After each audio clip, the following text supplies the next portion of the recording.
ஆடிப்பெருக்கை ஒட்டி கோவை நொய்யல் ஆற்றில் படித்துறையில் அதிகாலையிலேயே குவிந்த பெண்கள் புதுத்தாலி கயிறு மாற்றிக்கொண்டனர். கூடுதல் விவரங்களை செய்தியாளர் அன்பழகன் வழங்க கேட்கலாம். வணக்கம் அன்பழகன், கூடுதல் விவரங்கள் என்ன பதிவு பண்ணுங்க.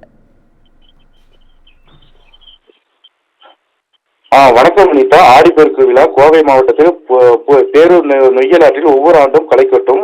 ஆனால் கடந்த ஆண்டில் தண்ணீர் இல்லாததால் ஆடிப்பெருக்கு விமர்சையாக கொண்டாட முடியாத நிலை ஏற்பட்டது.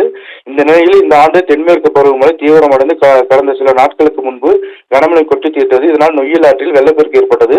ஆற்றில் தற்பொழுது வரை தண்ணீர் பெருக்கெடுத்து ஓடுவதால் நேற்று மாவட்ட நிர்வாகம் சார்பாக பொதுமக்களின் நலன் கருதி நொய்யல் ஆற்றில் நொய்யல் மற்றும் பவானி ஆறு மற்றும் நீர் நிலைகளுக்கு செல்ல வேண்டாம் என அறிவுறுத்தியுள்ளனர்.